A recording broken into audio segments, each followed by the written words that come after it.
Bano balumiriza nti ebbaluwa yatwalibwa ku kitebe kya poliisi era ne bafuna ekinkumu ekiraga nti ebbaluwa eno efuniddwa abantu abatuufu.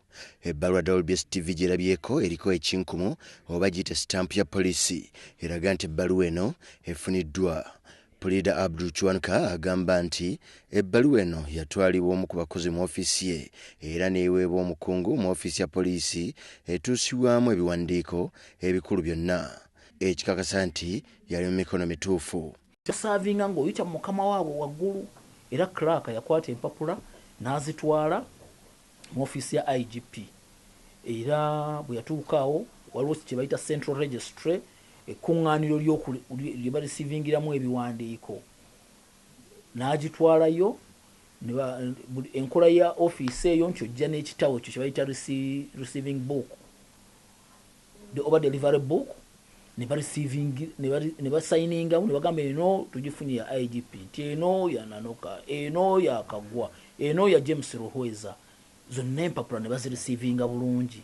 Era clerk waffe n'alayira ekirayiro mu kkooti nga nnyonnyola nti bulijjo abantu bano bwe nti be mbasaavinga era obujjulizi nga bulijjo bw'abasaavinga n'abuteekako era n'annyonnyola nti mu ngeri y'emu bwe nti bwe nsaavinze abantu bano nga nkozesa ekitabo kyange kino era obujulizi n'omuntu eyasayininga nti buteekayo mu kkooti.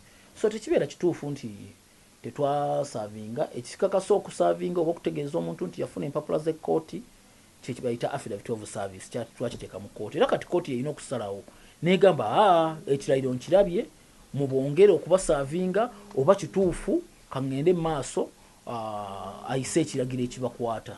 Poliisi okuviira ddala Ssabbiiti ewedde ebadde nga yeegaana nga bwetafunanga ku bbaluwa yonna era nti bo babiwulira buwulizi mu mawulire ti Gen Kayihura kkooti emwetaaga. Tugenda batwala mu mbuga mu kiseera ekituufu kubanga mu kiseera kino twali twagala kutataaganyizibwa nti ate kati numbye n'emmotoka yange mu kiseera kino. Essaawa eno obwongo bwonna n'amaaso gonna tugoolekeza musango guno kulaba nga gutambula gugende mu maaso. Eby'emmoloka nja bigendako mu kiseera ekituufu.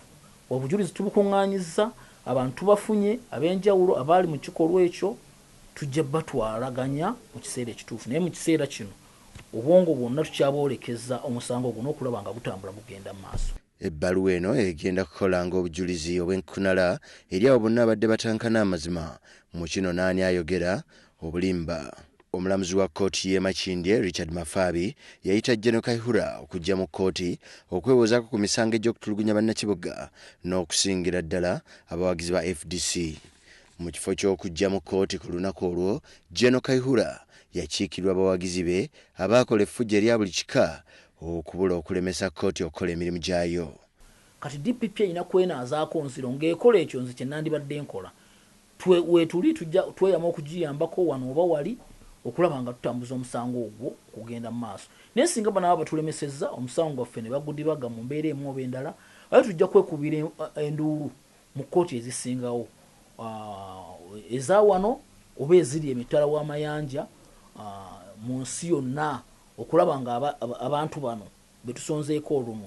Bangi boogedde ku bikolwa eby'abawagizi ba Kayihura bano nga bimenya amateeka era ebiraga nti kkooti z'amateeka mu ggwanga tezikyaweebwa kitiibwa. Puliida annyonnyola nti abawagizi bano okulumba ba Puliida kyenkana n'okulumba omulamuzi. Ssaabalamuzi wa Uganda Ssabbiiti ewedde yavaayo n'akakasa nti Gen Kayihura ne poliisi bonna baali bakimanyi n'alinya okujja mu kkooti ku misango gino. Oluvannyuma lw'okufuna ebbaluwa eno okujja mu lujjudde kaakano kisigalidde eri Gen Kayihura ne poliisi okumalawo obulimba buno nga bakakasa ensi yonna nti wamma ddala ebbaluwa eno tebagifunanga. Obanga ddala poliisi erina kyemanyi ku bbaluwa eno, katulabe obanga ddala 29 Gen Kayihura anaalabikako mu maaso g'omulamuzi Richard Mafaabi mu kkooti e Makindye. Alipoota eno ekoleddwako Tabaruka ku WBS TV mu Kampala.